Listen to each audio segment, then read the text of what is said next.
Wait wait wait wait wait, এটা কিন্তু কোনো নায়িকা না ভাই। কি চিনতে পারছেন? কে এটা চিনতে পারছেন? আসসালামু আলাইকুম, দিস ইজ কাকা। আজকে চলবে কিছু ঝাঁকানাকা, তো চলেন বেশি বকবক না করি, মূল ভিডিওটা স্টার্ট করি। অবশ্যই না চিনারি কথা, চুক্কু চিনারি কথা, কারণ এটা একমাত্র আমাদের বাংলাদেশের সুদর্শন নারী, সরি সুদর্শন পুরুষ। এইটাও সম্ভব? বিশ্বাস হয় না? তাহলে চলেন ভিডিওটা দেখি। আমার তো ভাই মনে হয় না এটা সুদর্শন পুরুষ, পুরাই মনে হয় সুদর্শন নারী।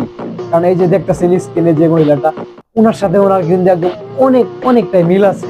মনে হয় মেলায় হারায় যাওয়া দুই খালতো বোন, আবার একলগে হয়েছে অনেকদিন পরে। ঠিক বলেছো। ইনি কিন্তু শুধু সুদর্শন পুরুষই না, ইনি কিন্তু আবার একজন হুজুরও। মানুষের ভালো জ্ঞান দিতে পারে, ভালো হাদিস শোনাইতে পারে মানুষকে। কি বিশ্বাস হয় না? রুকো যারা, সবার করো। আল্লাহ বলেছেন তারা তোমাকে ছেড়ে যায়নি, আমি তাদেরকে সরিয়ে দিয়েছি, কারণ আমি তাদের এমন কথোপকথন শুনেছি যা তুমি শোনোনি, রাইট আর রাইট। তোমাকে শোনাইনি কারণ তুমি সহ্য করতে পারতে না। তবে আমরা কিন্তু এই কথাটাও জানি, কোরআন হাদিসে এমন একটা কথা উল্লেখ আছে যে পুরুষের বেশ ধারণকারী নারী আর নারীর বেশ ধারণকারী পুরুষ উভয় কিন্তু জাহান্নামী হবে। এটা কি হুজুর আপনি জানেন? হুজুর কারা? ওই শালা হুজুর। ধুর, আমি কারে হুজুর কইতাছি? হ্যাঁ, ওরা হুজুর গাওয়া মানে হুজুর জাতিকে মানে কলঙ্ক দেওয়া, হুজুর জাতিকে অসম্মান করা। কথা কি ক্লিয়ার না ভেজাল আছে? না বুঝা যাইতেছে ও পুরুষ, না বুঝা যাইতেছে ও মহিলা। মানে কি ভাববো ভাই, একটু আপনারা কমেন্ট বক্সে বলেন। আমাকে দেখে যদি কেউ ক্রাশ খায়, লাভ নাই।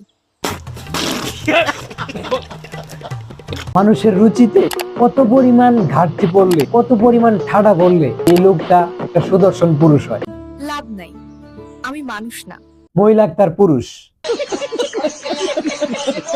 আমি এআই।